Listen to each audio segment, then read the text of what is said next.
How to change a turn signal in a Dodge Ram 3500.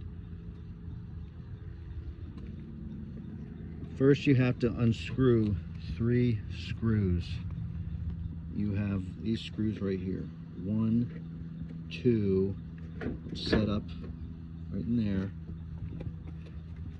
And then 3. That's the one that's hard. It's back in here. So you need a 10mm extension to get it. So the first 2 are real easy, and then the last one you have to come up underneath and get it right back in there. And then you just pop it out and change the bulb. But this is the hardest one to get to.